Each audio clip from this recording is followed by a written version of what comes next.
Diceritakan dengan kembalinya seorang ketua gangster yang bernama Kim Dekpal sedang belajar matematika di rumahnya yang ditemani seorang gurunya. Gurunya khawatir Dekpal tidak menunjukkan kemajuan apapun selama sesi pembelajaran sehingga gurunya terus mengkritiknya. Namun tiba-tiba di luar, ada yang berteriak bahwa mereka sudah menangkap Kwang Su. Terungkap bahwa itu adalah anak buahnya Jung Chul dan Dong Su yang berhasil menangkap musuh mereka. Sang guru langsung menyesali perkataannya saat mengetahui Dekpal memegang posisi tinggi di geng. Namun, Dekpal sangat menghormatinya dan memintanya untuk diantar keluar. Sayangnya, Kwang Su mencoba melarikan diri dan mengancam guru tersebut dengan pisau. Ini hanya membuat Dekpal semakin kesal. Berdasarkan seberapa cepat dia mengalahkan Kwang Su, jelas bahwa dia bukan petarung biasa dan mengapa dia berada di urutan kedua pada usianya yang 47 tahun.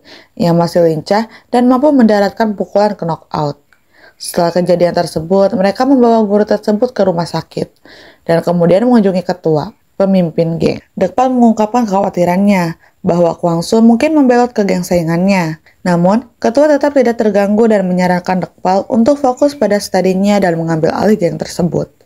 Dalam perjalanan pulang, dia berhenti untuk merokok dan bertemu dengan Yihon beberapa saat sebelum dia melompat dari jembatan. Dia bergegas membantu anak SMA itu, tapi dia tertabrak truk setelah menyelamatkan Yihon. Beberapa hari kemudian, Dekpal terbangun di rumah sakit tapi dalam tubuh Yihon. Pada saat yang sama, Jongchul dan Jongsu datang untuk membalas dendam. Mereka saling memukul dan membawa Dekpal ke pemakamannya sendiri. Dekpal mencoba menjelaskan bahwa dia masih hidup, tetapi tidak ada yang mempercayainya. Mereka mencoba memaksanya untuk meminta maaf, tetapi dia lari ke kamar mayat. Dia yakin bahwa dia bisa bangkit kembali jika rohnya kembali ke tubuhnya. Sayangnya, dokter menjelaskan bahwa dia sudah meninggal dan tubuhnya akan segera dimakamkan. Dekpal memutuskan untuk mencoba melompat ke jembatan lagi, tapi dia baru bangun 3 hari kemudian dengan kaki patah. Dekpal sedih saat mengetahui dia melewatkan pemakamannya tetapi memilih untuk melihat sisi positifnya dan memutuskan untuk hidup sebagai Yihon.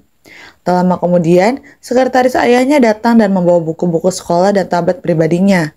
Sekretaris itu memperingatkannya untuk tidak membuat masalah lagi karena ia tidak punya kesabaran untuk menghadapi drama ayahnya. Setelah membaca buku harian Yihon, Dekpal menemukan bahwa Yihon diintimidasi di sekolah dan diabaikan di rumah. Dekpal sangat marah dan bersumpah akan membalas dendam Yihon. Saat Dekpal sudah merasa sehat, ia pulang ke rumah Yihon. Di rumah, asisten rumah tangga menyambutnya dengan hangat dan membuatkannya makanan. Asisten tersebut juga memberitahu bahwa Mikyong membuat ibunya depresi dan minum alkohol setiap hari. Asisten rumah tangga yakin Mikyong hendak menyingkirkan ibunya dan menjadi istri sah ketua. Seiring berlalunya waktu, Yihon mendedikasi dirinya untuk berolahraga dan bersiap-siap ke sekolah setelah sekolah dibuka. Dia juga mencoba belajar sebanyak mungkin tentang Yihon yang asli. Dia bahkan memotong rambutnya dan mengubah penampilannya. Potongan rambut barunya memberinya tampilan yang garang dan keren. Suatu hari, dia pergi ke toko buku untuk membeli buku pelajaran dan bertemu dengan Sekyung. Dari kelihatannya, Sekyung langsung mengenalinya sebagai Yihon dan terkejut saat Yihon gagal mengenalinya. Sekyung membantu Yihon membeli buku yang tepat dan mengantarnya pergi. Saat sekolah dimulai, semua siswa terkejut dengan perubahan Yihon. Pada awalnya mereka tidak dapat mengenalinya dan mengira dia adalah murid baru. Tidak ada yang lebih terkejut selain geng pengganggu dan Sekyung. Geng pengganggu yang dipimpin Jaemin menyudutkan Yihon dan memulai perkelahian dengannya. Yihon merasa siap untuk berhadapan langsung dengan para pengganggu, tetapi ia melebih-lebihkan tubuh barunya.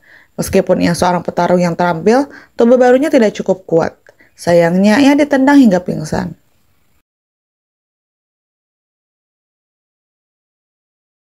Sekyung datang untuk membantu Yihon memintanya berhenti melawan para pengganggu. Dia memberikan pengobatan pertolongan pertama pada Yihon dan menyadari bahwa Yihon terus berbicara seperti orang tua dan berbicara tentang hal-hal seperti pengalamannya di militer.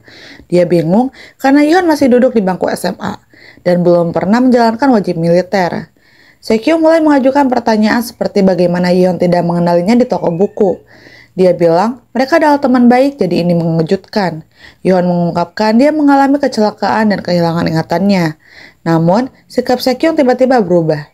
Ia menuduh Yihon memerasnya pada malam kecelakaan. Sekyung mengatakan bahwa Yihon adalah penguntitnya, bukan temannya. Ia yakin bahwa Yihon yang sebenarnya ada di luar sana. Sekyung yakin seseorang menyembunyikan kebenaran. Yihon dengan cepat menyangkal tuduhan ini dan bersikeras bahwa ia mengalami kecelakaan yang menyebabkannya kehilangan ingatan dan memiliki kepribadian yang baru. Sementara itu, para pengganggu juga bertanya-tanya bagaimana Yihon punya nyali untuk mencoba melawannya. Pada saat yang sama, Sekyo mengawasi Yihon secara acak, mengajukan pertanyaan kepadanya untuk melihat apakah ia berbohong. Hari-hari berlalu dan Yihon terus berolahraga dengan baik. Ia juga menghabiskan banyak waktu di pusat kebugaran untuk menambah berat badan.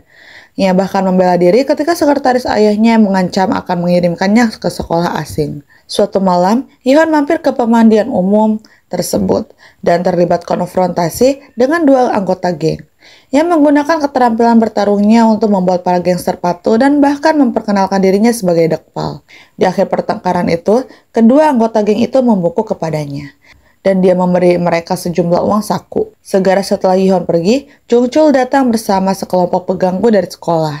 Dipimpin oleh Jaemin, anak-anak muda itu ingin bergabung dengan sebuah geng. Setelah kematian Dekpal, Dongsu mengambil alih sehingga dia menjadi bos baru. Dia terkejut ketika dua gangster tersebut menyebutkan bahwa seorang anak muda mampir dengan mengaku sebagai Dekpal. Tapi, dia tidak terlalu memikirkannya. Namun, Jaemin melihat Yihon pergi dan secara naluriah menyadari bahwa dialah anak laki-laki yang dimaksud para gangster tersebut. Di sisi lain, Sekyung dan Yihon mulai semakin dekat. Sekyung menolak untuk menyerah sampai ia menemukan kebenaran, sementara Yihon memanfaatkan Sekyung untuk membantunya belajar. Yihon merasa bimbang karena ia berada di tahun terakhirnya dan harus membuat keputusan untuk masa depannya. Namun, ia tidak yakin apa yang sebenarnya ingin dilakukan Yihon dalam hidupnya.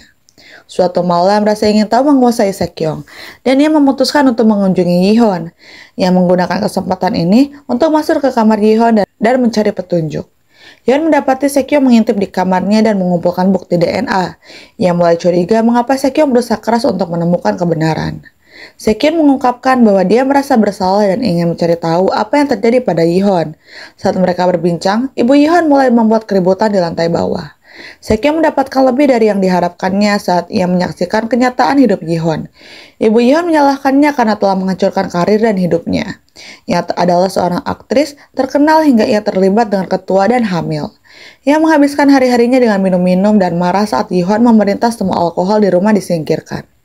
Setelah menidurkan ibunya, mereka berakhir di sebuah perpustakaan musik dan mendengarkan beberapa lagu bersama. Sekyung sekali lagi terkejut dengan hobi Yihon, yang sangat berbeda dengan remaja lainnya. Keduanya mulai berbicara, dan Yihon mengklarifikasi bahwa setelah kecelakaannya, dia memutuskan untuk membuat perbedaan dan membela dirinya sendiri. Ia berpendapat bahwa berdiam diri hanya akan semakin memperdayakan orang-orang berpengaruh. Sekyung mendapat telepon dari ayahnya yang memintanya untuk mengetahui di mana dia berada. Sekyung berbohong bahwa dia sedang belajar bersama teman sekolahnya dan berjanji akan pulang sebelum jam makan malam. Bahkan, setelah panggilan tersebut, Sekyung menuntut untuk mengetahui lebih banyak tentang Yihon yang sebenarnya dan apa yang terjadi padanya. Yihon meminta Sekyung untuk menggunakan bukti DNA yang dikumpulkannya untuk mencari tahu kebenarannya. Yihon berkata bahwa dia sudah memiliki banyak hal yang harus diselesaikan, mulai dari para pengganggu hingga ketua, dan dia tidak mampu menghadapi masalah lain. Sekyung segera pulang ke rumah tetapi tampak cemas tentang apa yang akan dilakukan ayahnya. Lewat kilas balik, kita mengetahui bahwa ayahnya memberinya hukuman berat setiap kali ia berbuat salah. Ia terutama bersulut emosi saat Sekyung berbohong. Ia memberitahu Sekyung bahwa ia memasang alat pelacak di teleponnya dan tahu bahwa itu ada di pusat kota. Sekyung segera mengakui kebenarannya dan merasa lega saat ayahnya membiarkannya. Keesokan harinya di sekolah, Jaemin dan antek-anteknya mencoba menindas Yihon lagi. Kali ini mereka menunjukkan kepadanya video tentang yang mereka lakukan di masa lalu. Video tersebut membuat Yihon kesal dan dia memprovokasi Jaemin untuk melakukan pukulan pertama. Perkelahian sengit pun terjadi dan Yihon dengan cepat menumpas semua pengganggu.